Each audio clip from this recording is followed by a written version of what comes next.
Bonjour à tous et bienvenue sur Parole de plongeur. Je m'appelle Christelle et j'ai créé ce podcast pour partager avec vous, au travers d'interviews, les récits passionnants des amoureux de l'océan et de plongée. J'espère que vos écoutes seront remplies de découvertes et d'inspiration. Aujourd'hui, mon invité s'appelle Fabio. Jeune instructeur de plongée, il va nous parler de son expérience en République dominicaine où il a travaillé pendant 6 mois. Il va nous expliquer à quoi ressemble la plongée dans cette île bordée d'un côté par l'océan Atlantique et de l'autre par la mer des Caraïbes. Et puis au passage, il nous parlera d'empanadas et nous racontera quelques anecdotes, dont celle d'un élève qui a réinventé l'exercice du vidage de masque. Bonne écoute!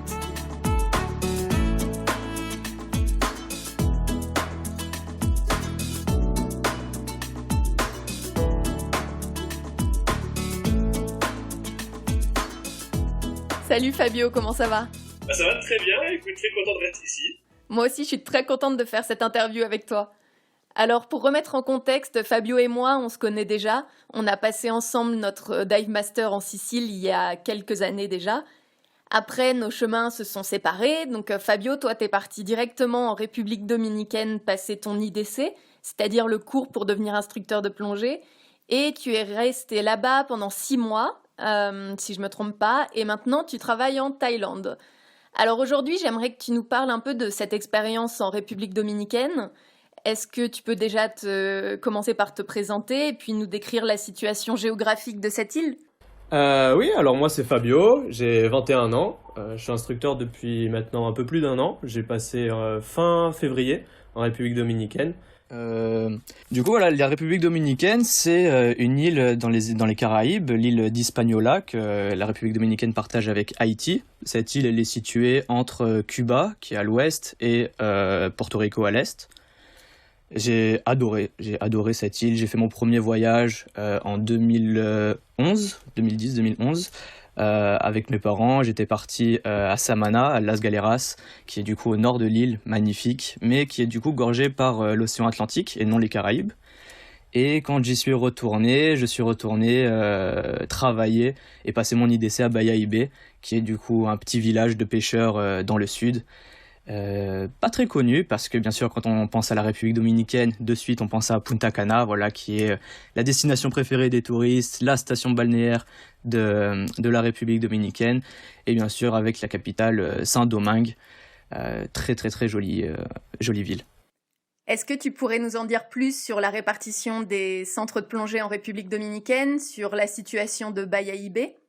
Alors, l'île en soi de la République dominicaine est très grande. Moi, j'étais dans le sud à Bayahibe. Donc, Bayahibe, c'est un petit village de pêcheurs. Il n'y a pas d'hôtel, de resort dans la ville même, mais à Bavaro et à Dominicus, ils sont un peu plus loin, à 10 minutes de taxi. Sinon, le village en lui-même, il y a 3 ou 4 centres de plongée différents, pas plus. Et beaucoup de locaux, beaucoup de Dominicains, et les seuls étrangers qu'on croise dans la rue sont les autres instructeurs qui travaillent sur l'île, ou quelques touristes, plutôt des backpackers qui louent des chambres pour 1 ou 2 nuits et qui restent pas dans les resorts. Donc il y avait pas beaucoup de touristes à proximité de là où tu travaillais? À proximité, non. Très très peu. La majorité de notre clientèle venait des resorts qui étaient donc à 10 minutes de taxi. C'est très bien organisé. On avait quelqu'un qui travaillait pour le centre de plongée dans les resorts, qui donnait des flyers, qui avait un stand, etc. Et il y avait un pick-up qui était organisé dans tous les hôtels, qui récupérait chaque plongeur à telle heure et qui les emmenait au centre. Quand ils arrivaient au centre, tout était prêt, nous on avait déjà préparé tout l'équipement pour eux. Et voilà, c'était très très bien organisé. J'aimais bien ce centre. Et toi, tu logeais où? Alors moi je logeais à 5 minutes à pied. On était donc dans un appartement qu'on partageait à 4, des fois 5. Donc on était 4 instructeurs, on travaillait ensemble, on vivait ensemble dans cet appartement. Et parfois, on avait une 5e personne qui se rajoutait, qui était un touriste à qui le centre de plongée donnait gentiment l'accès à cette chambre pour 1 ou 2 nuits. Et donc toi, en tant que nouvel instructeur, après, quand tu travaillais là-bas, une journée type, c'était quoi? On avait à peu près toujours les mêmes journées, donc c'était 7h le matin, rendez-vous là-bas. Les plongeurs arrivaient vers 8h, 8h30 on devait partir. Donc c'était assez relax quand même si avant l'arrivée des clients on devait tout préparer, que c'était un peu le rush, etc. pour que ce soit bien clean quand ils arrivent. Et on partait pour une plongée le matin, une autre plongée l'après-midi, La journée s'est terminée vers 17h. À 18h, on fermait le centre avec des petites bières en face du coucher du soleil. Entre instructeurs, on débriefe de la journée. Des fois, le patron qui nous tape un peu sur les doigts. Ça, c'était pas bien, ça, c'était pas bien. Non, je rigole, mais c'était sympa. Et est-ce que tu peux nous décrire un peu les fonds marins? Les fonds, c'était magnifique par rapport à ce que j'avais vu pendant mes 6 mois en Sicile. Donc je suis arrivé là-bas déjà avec des étoiles plein les yeux parce que ça faisait très longtemps que j'avais pas plongé dans des eaux tropicales. J'étais forcément très très très habitué au fond de Méditerranée. Ils sont pas non plus dégueulasses, mais c'est très différent. C'est que c'est beaucoup de rochers, beaucoup moins de poissons. Mais les poulpes me manquaient beaucoup quand même. Il y a pas autant de poulpes dans les Caraïbes. Donc voilà, le Bayahibe, c'est donc la mer des Caraïbes. Parce que la République dominicaine est bordée par aussi l'océan Atlantique, mais plus au nord, et donc les plongées de Las Galeras, qui est au nord, donc océan Atlantique. Les plongées sont super différentes par rapport aux plongées au sud à Bayahibe, qui sont les Caraïbes. Par rapport au coraux, déjà beaucoup plus de couleurs. La visibilité, très très bonne visibilité, mais par contre, peu de poissons. Très très peu de poissons, parce que la République dominicaine, donc et surtout Bayahibe, qui est un village de pêcheurs, et les fonds sont victimes de la pêche, mais c'est flagrant. Vraiment, quand tout amoureux des fonds sous-marins regarde des reportages sur les eaux tropicales, etc., qu'on retrouve les mêmes fonds, on retrouve les mêmes coraux, etc., mais qu'on voit pas autant de poissons, ça choque beaucoup. Et moi, ça m'atteignait quand je faisais des plongées guidées, que je guidais des plongeurs certifiés, qui s'attendaient à voir des belles choses, parce que la République dominicaine, c'est quand même un lieu tropical et où tu t'attends à voir des belles choses en plongée, et que pendant 20 minutes, je trouve rien d'intéressant à part une petite murène qui sort de son trou. J'étais quand même assez gêné. Je dirais pas que j'avais honte, parce que très beau fond, très bonne visibilité, j'arrivais toujours à rendre la plongée un peu satisfaisante. Mais des fois un peu déçu de pas trouver autant de vie que ce à quoi on pouvait s'attendre. Et est-ce que t'es allé plonger au nord aussi? Bah, la seule fois où j'ai plongé au nord, du coup, c'était à Las Galeras, c'était il y a 10 ans, quoi. pas beaucoup de souvenirs. Je me rappelle que j'avais une tortue, un gros banc de barracuda, mais sinon, pas si frais dans ma mémoire que ça. Je sais que c'est plus joli le sud, les Caraïbes, ouais. Bon, alors, dans le sud, du coup, quelle a été ta rencontre la plus marquante? Carrément, la vache des mers, Manatee, le Lamentin. C'était juste une rencontre magnifique. Je m'y attendais pas du tout. Et c'était une de mes dernières plongées en République dominicaine. Je savais que je partais la semaine d'après. Et pendant une plongée banale, très banale, sur une épave qui a 12 mètres, c'est une plongée qu'on fait généralement avec les baptêmes, parce que c'est une épave à 12 mètres, voilà, qui a été coulée exprès pour faire un site de plongée. Très bien pour les baptêmes, il y a beaucoup de poissons autour, c'est sympa. Et cette plongée-là, je la faisais avec un groupe de 5 plongeurs certifiés. Je les guidais autour de l'épave, etc. Je fais ma plongée normale que je faisais depuis 6 mois, quoi. Et à la fin de la plongée, je donne un coup d'œil à la surface et je vois une grosse ombre. Et je réalise pas tout de suite. Pour moi, dans ma tête, c'est un snorkeleur en surpoids. Parce que c'était un site propice aussi pour les snorkeleurs, vu que c'est une épave à 12 mètres, la visibilité était bonne, c'était pas inhabituel de voir des snorkeleurs en surface. Mais après, je réalise que c'est un Lamentin. Et voilà, les 30 dernières minutes de la plongée passées avec cet animal qui a pas du tout peur. À la fin de la plongée, quand c'était le moment de rentrer au bateau, que je dis à mes plongeurs, venez, c'est le moment de terminer la plongée. On s'éloignait de l'épave et le Lamentin nous suivait. Non, vraiment très très belle rencontre. C'est un gros animal adorable. Vraiment, c'est ce que je retiens de ma plongée en République dominicaine, c'est la rencontre avec le Lamentin. Est-ce que tu pourrais maintenant nous parler des conditions de plongée en République dominicaine? Est-ce qu'il y a une saison de plongée? Est-ce qu'il y a du courant? La température de l'eau? J'ai connu la République dominicaine du coup seulement de janvier à mai-juin. Donc je connais que cette saison-là. Et ce que je peux te dire, c'est que février-mars, c'est la saison des baleines à bosse. C'était très habituel de les voir au large, hein, bien sûr, pas en plongée ni proche du bateau, de voir les baleines à bosse après une plongée ou pendant l'intervalle de surface. On les entend, mais j'ai jamais vu en plongée. Mais on les entend. C'est assez exceptionnel, très joli. Par rapport au courant, non, pas de courant. Non, j'ai vraiment pas beaucoup ressenti de courant pendant cette période-là. Au niveau de la météo, c'est assez tempéré. On a eu le mois de avril où le temps était imprévisible, c'est-à-dire qu'il faisait gros soleil et en 10 minutes, on savait qu'à tout moment il pouvait venir une grosse averse, gros orage. Donc voilà, avril, je me rappelle que c'était assez imprévisible la météo. Et tout au long de ma saison, du coup de janvier à juin, j'ai pas senti d'énormes différences au niveau de la visibilité, au niveau de la faune sous-marine, rien de spécial. L'eau est à 24 degrés à peu près toute l'année. Ça peut monter jusqu'à des fois 27, mais il n'y a pas de thermocline. Même sur la plongée la plus profonde, qui est une épave, à 50 mètres, on a la même température qu'en surface. Ça c'est cool. Ouais. Varie entre 24 et 27 degrés. Et en dehors de l'eau, il faut s'attendre à quoi comme température? Dehors, on peut facile faire les 30-35 degrés. Il fait très très chaud, le soleil tape, c'est les tropiques. Et quel type de plongée vous faisiez là-bas? Il y a énormément de profils de plongée différentes. C'est très adapté à tous les niveaux. La plongée la plus profonde, qui est l'épave Saint-Georges, qui va jusqu'à 50 mètres, elle est magnifique. C'est un énorme paquebot. Pénétration est possible, des milliers de poissons tout autour. Dès qu'on a un plongeur advance, c'est directement la bataille entre les instructeurs qui va l'amener sur l'épave, quoi, parce que c'est la plongée vraiment la plus belle. Après, on a une autre épave qui est Atlantic Princess. C'est une épave, un petit bateau de 27 mètres de long à 12 mètres de profondeur, donc génial pour les baptêmes. Même en snorkeling, très facile de s'épanouir sur cette plongée. Trop petite épave pour avoir une pénétration possible, c'est un peu dangereux. Est-ce que tu peux nous décrire un peu le centre de plongée dans lequel tu travaillais, les conditions d'enseignement, de travail?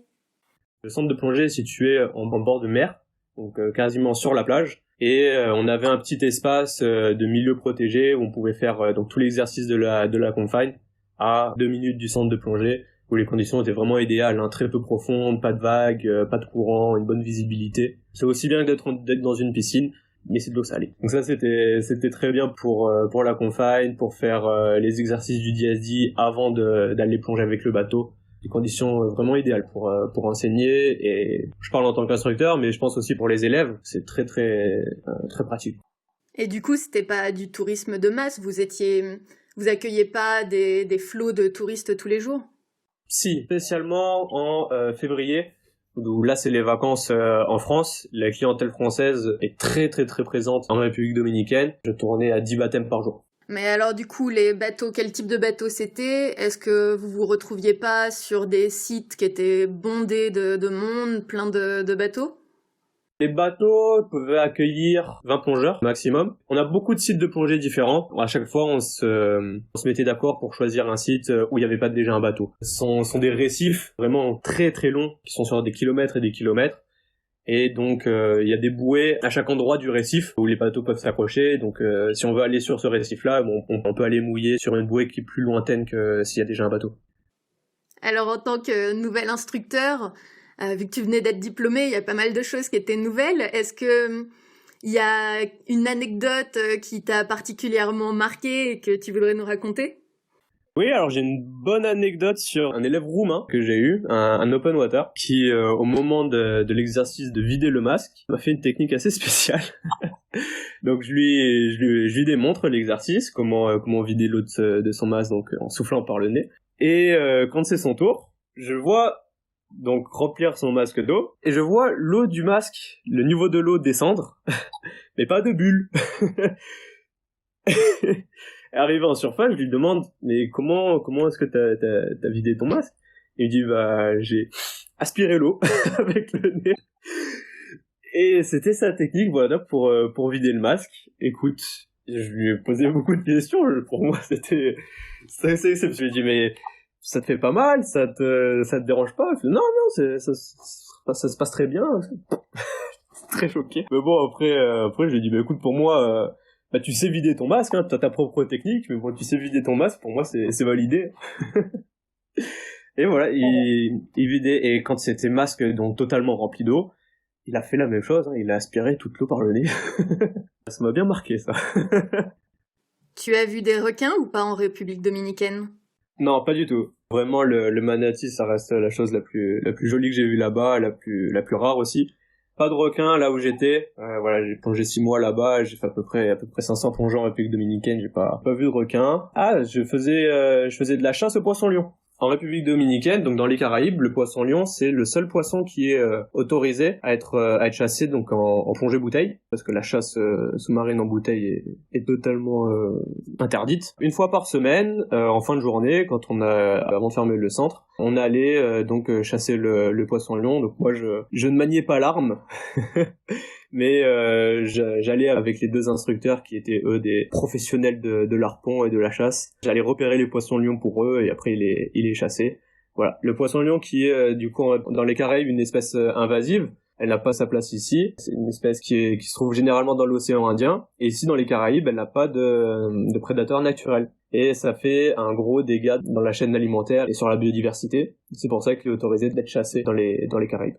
Est-ce que tu sais comment cette espèce est arrivée dans les Caraïbes ? Il n'y a pas d'histoire officielle. J'ai lu quelque part que c'était un aquarium en Floride qui avait par mégarde laissé échapper quelques poissons du coup dans les Caraïbes, et qu'avec les années c'est une espèce qui se reproduit assez facilement. C'est l'histoire que je connais. Après, c'est vrai ou pas, je sais pas. Au niveau de la protection de l'environnement, de la gestion de la pollution, qu'est-ce que tu peux nous dire sur la gestion de tout ça en République dominicaine ? Alors au niveau de la plongée, on a énormément de restauration de corail sur quasiment tous les sites de plongée qui est entretenu par le centre où je travaillais, et d'autres centres aussi qui étaient placés à Bahia Ibé et très bien entretenus d'ailleurs. Il y avait une fois toutes les 2 semaines des équipes de plongeurs qui allaient sur les différents sites de restauration de corail pour entretenir. Après, au niveau du tourisme de masse, donc aller visiter les îles donc de Saona ou de Catalina, qui sont larges de Bahia Ibé, ça amène énormément de touristes, donc énormément de bateaux. C'est des îles paradisiaques, plages de sable blanc, eau turquoise, palmiers de partout, très très belles îles, donc qui amènent énormément de touristes. C'est triste des fois d'aller plonger près de là-bas et de voir autant de pollution en surface, énormément de canettes sur les fonds, énormément de sacs plastiques en surface, et c'est sûr et certain que ça provient de ce tourisme-là. Et toi, les sites sur lesquels t'allais plonger, il n'y avait pas ce genre de problème ? Non, c'est quand on faisait justement des excursions spéciales sur ces îles-là, Saona et Catalina, qui sont plus à 40-50 minutes de bateau. Tous les autres sites sont à 10-15 minutes de bateau depuis le centre de plongée. Mais c'est quand vraiment on fait des excursions spéciales avec des plongeurs qui prennent un pack de 10 plongées avec nous, qu'on va à Catalina ou Saona, et là on voit bien la pollution. Ouais. Donc toi maintenant tu travailles en Thaïlande. Est-ce que tu pourrais nous faire un petit retour d'expérience au niveau des conditions de travail, de ce que c'est la vie en tant qu'instructeur de plongée dans ces 2 pays ? Donc du coup moi j'ai en expérience 3 centres de plongée différents dans lesquels j'ai travaillé, en Sicile, en République dominicaine et ici en Thaïlande. Par rapport à la République dominicaine, je dirais que le travail d'un instructeur est beaucoup plus physique qu'en Thaïlande. Thaïlande, ce qui fait la différence, c'est qu'on a des Thaïlandais qui sont là pour charger le bateau, donc s'occuper de charger les bouteilles, de les amener sur le bateau, d'amener les sacs d'équipement. En tant qu'instructeur ici, j'ai juste à préparer l'équipement de mes plongeurs la veille pour le lendemain matin dans la salle d'équipement, et ensuite le lendemain matin, les Thaïlandais vont amener l'équipement au bateau. Quand j'arrive sur le bateau, tout est déjà là. En République dominicaine, quand on arrivait le matin, on arrivait 1 heure avant les plongeurs. On devait contrôler chaque bouteille, les sortir, les amener sur le bateau. Quand on revenait de la plongée, c'est à nous d'étendre l'équipement, de tout rincer, plus d'aller remplir les logbooks, d'aller prendre des photos, etc. J'ai beaucoup plus de temps libre ici, c'est beaucoup moins physique. En République dominicaine, c'était vraiment le rush. Honnêtement, je pense qu'on était en sous-effectif. On avait beaucoup de choses à faire. La grosse différence, elle est sur le travail d'instructeur. Comme on a connu en Sicile, c'était quasiment la même chose en République dominicaine. Ça m'a pas changé quand je suis arrivé là-bas. Avec le travail qu'on faisait en Sicile, on était déjà bien rodés. Mais par contre, ça m'a changé quand je suis arrivé ici en Thaïlande et que j'ai vu la charge de travail beaucoup moins importante en tant qu'instructeur, quoi. Alors maintenant, est-ce que tu pourrais nous parler de la vie en dehors du centre de plongée ? À quoi ça ressemble, Bahia Ibé ? Il faut savoir que Bahia Ibé, c'est un petit village de pêcheurs. Il n'y a pas énormément de bars, de clubs, etc. C'est plus des petits bars locaux avec énormément de locaux, de la musique locale. Pour sortir, c'est plus dans les endroits comme Dominicus où là il y a tous les resorts. où là il y a un casino, il y a des boîtes de nuit, il y a plus de bars de vacances, quoi. Et toi, à Bayahibe, t'étais quand même en contact avec des locaux? J'ai toujours de très bons contacts avec les locaux qui bossaient avec nous, que ce soit les capitaines ou d'autres serveurs qui bossaient dans le restaurant en face du centre de plongée, etc. Puis les locaux, on voyait toujours les mêmes visages, hein, c'est un petit village, on allait toujours dans le même supermarché, toujours à la même banque, etc. À force de voir toujours les mêmes têtes, on devient proche des personnes. Et je regrette de ne pas avoir passé plus de temps à parler avec eux pour approfondir mon espagnol, plutôt réapprendre, parce que j'ai beaucoup perdu. Mais je retiens que leur espagnol est très très compliqué, avec un accent très très très fort, des expressions propres à la République dominicaine. Et le niveau de vie là-bas, c'est plutôt bas ou élevé? Bah écoute, la population locale vit spécialement de la pêche. C'est très pauvre, hein, c'est vraiment peu développé. Le village, c'est un grand bidonville en fait, hein, très très très loin de Punta Cana, etc. Où là c'est vraiment la ville est faite à l'américaine avec des grands restaurants, des fast-food, des belles villes, des belles routes bétonnées, etc. Non, bah Bayahibe c'est très très pauvre. La vie en soi du coup n'était pas chère, ça coûte rien de se faire à manger ou même d'aller se prendre un empanadas dans la street, voilà. Ah bah voilà, on y vient, j'allais te demander justement, qu'est-ce qu'on mange là-bas? Empanadas, moi j'ai retenu ça énormément. C'est ce que je l'ai retenu de plus. C'est un délice. Ils te font ça, c'est très très gras, hein. Ils te font frire ça dans une tonne, dans un litre d'huile. C'est comme un tacos, mais beaucoup plus huileux. Empanadas à base donc de chili, bœuf, tomate, avocat. Ouais, très très bon. Tu sais s'il y a des endroits sympas à visiter dans les environs? Il y a une grotte pas loin du village de Bayahibe où la plongée en grotte est accessible, est permise. Donc ça c'est un de mes regrets aussi, que j'ai pas eu le temps de faire ma spécialité caverne là-bas, parce que très très très belle grotte. Ensuite les excursions à Saona et Catalina qui sont des excursions je pense à faire, parce que c'est vraiment des îles paradisiaques. Voilà, mais attention à pas jeter vos mégots dans l'eau ou laisser vos sacs de plastique sur la plage, quoi. Sinon Saona, ouais, c'est à faire. Il y a une piscine naturelle aussi entre Saona et Bayahibe, en plein milieu de l'eau. Il y a 50 cm d'eau, pas de marée. Donc 50 cm en plein milieu de l'eau, c'est du sable blanc et des énormes étoiles de mer sur le sable par centaines. Ça c'est magnifique aussi, la piscine naturelle de Saona. Le nord de la République dominicaine, j'y suis allé pour faire justement une excursion avec les baleines, où j'ai eu la chance de voir de près cette fois-ci les baleines à bosse, sauter depuis la surface à 5 mètres du bateau. Voilà, ça c'était magnifique, c'était en février-mars. Alors tu m'as dit que cette expérience en République dominicaine t'avait vraiment beaucoup marqué. Au final, qu'est-ce qui t'a le plus plu dans cette expérience? J'étais très content de mon choix, déjà professionnellement. Ce qui m'a le plus marqué, c'est l'expérience énorme que j'ai eue en tant qu'instructeur là-bas, parce que dès que j'ai fini mon IDC, j'ai pu directement attaquer pour avoir l'expérience d'instructeur, directement attaquer avec des baptêmes, avec des cours de tout niveau. C'est ce que je retiens, l'expérience que j'ai eue là-bas en tant qu'instructeur, ouais, ce que je retiens. Et à contrario, qu'est-ce qui t'a le plus déçu? Ce qui m'aurait déplu, c'est plus l'attente que j'avais par rapport à la vie sous-marine. J'étais très déçu par l'absence de poissons, quoi. Voilà, vraiment l'absence de vie. Les fonds sont magnifiques, les coraux sont en bonne santé, sont de mille et une couleurs, avec la visibilité qui en plus rajoute énormément de beauté à ces fonds. Mais il y a très peu de poissons, vraiment, c'est un fait, hein. Il y a très très peu de poissons. J'ai dû voir 3 tortues, peut-être, en 500 plongées là-bas. Pas un requin, des raies, beaucoup de raies, c'est joli les raies. À part sur l'épave, le Saint-Georges, pas de bande de poissons vraiment qui se distinguaient, quoi. C'est très, ça souffre beaucoup de la pêche là-bas. Ok. Eh ben, écoute mon petit Fabio, l'interview est bientôt terminée. Du coup, est-ce que tu voudrais rajouter un dernier petit truc avant qu'on clôture? Eh bien voilà, écoute, pour clôturer, j'aimerais faire passer un message à tous ceux qui nous écoutent.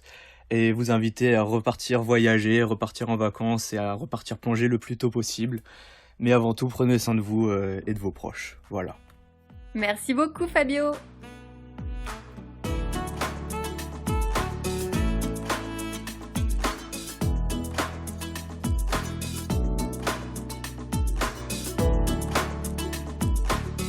Voilà, cet épisode est terminé. Merci de nous avoir écoutés. Pour ne rater aucun épisode, abonnez-vous au podcast et surtout, dites-moi ce que vous en pensez. C'est ce qui va finalement m'aider à améliorer mes interviews. Vous pouvez aussi trouver des photos de mes invités et des informations utiles sur le podcast, sur la page Facebook Paroles de Plongeur et sur le site internet www.paroledeplongeur.com. Si vous avez une histoire à me raconter, que votre parcours peut inspirer les autres ou que vous souhaitez aborder un sujet en particulier, contactez-moi à info@paroledeplongeur.com. Un grand merci à Frédéric Brault pour l'aide qu'il m'apporte pour la réalisation de ce podcast. Et merci également à Sacha Ende qui a composé la musique que vous entendez. À très bientôt!